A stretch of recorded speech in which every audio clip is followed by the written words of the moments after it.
We end our show this week with a reminder of the children we fight for. This summer, we got an exclusive look at a memorial service honoring the lives of over 100 children who lost their lives to abortion right here in D.C. They were laid to rest at an undisclosed location in West Virginia by members of the group the Progressive Anti-Abortion Uprising, or POW. Some of their members were recently arrested and put in jail after they attempted to rescue more children from abortion this fall.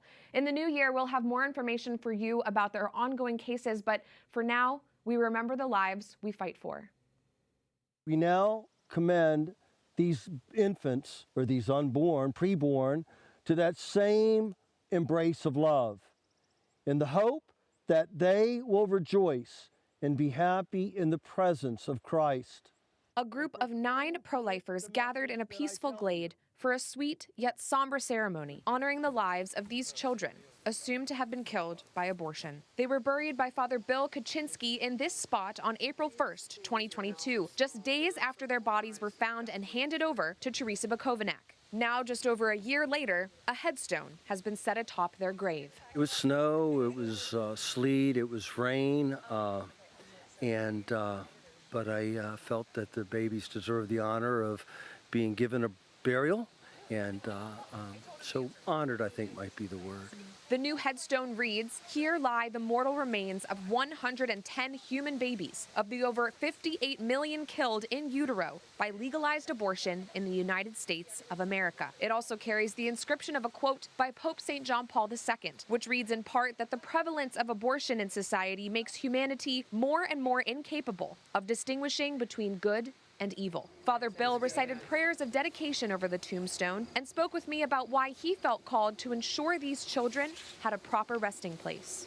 Well, they deserve a burial, again, because they're created in our image and likeness. We just don't throw, in God's image and likeness, we just don't throw such away. As to what the church teaches regarding the souls of the unborn, we don't know.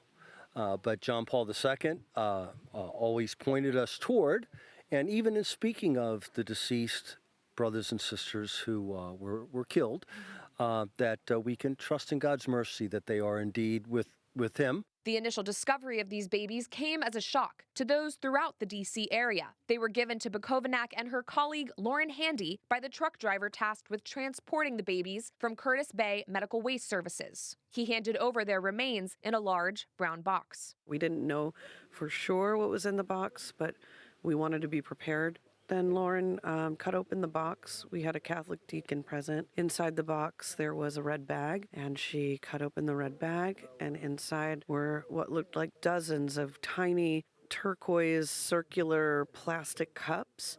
And Lauren immediately recognized them as something called whirl packs, which is where they place abortion victims after early abortions. So we knew immediately that what we did have was dead babies. So as we unpacked each of these containers, we logged them, took photos, and set them onto the table. And as we were taking out the smaller containers, we saw in the bottom there was a white, clearish plastic bag.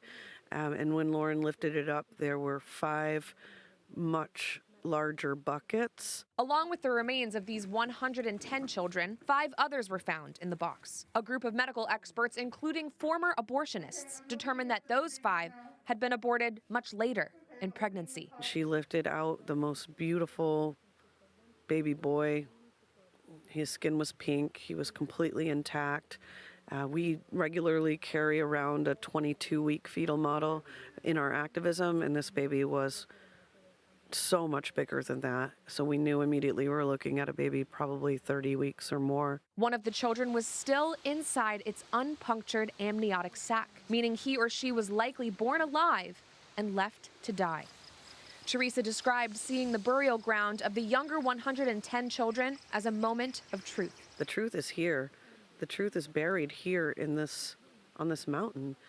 These babies existed and they were killed, and now they are buried. We promised the driver of the truck who allowed us to take the box that these babies would be buried. And so we are very grateful that Father Bill was able to take the smaller 110 into his possession and bury them, give them the burial that we promised. Bukovac and Handy decided to turn over the bodies of the 5 older children to the authorities. Because they were killed so close to birth, it's possible that these children could have been killed illegally in violation of the Partial Birth Abortion Act, enacted by Congress in 2003. Pictures of the 5 have been presented in congressional hearings, and POW is advocating for thorough investigations to be launched to learn more about their deaths.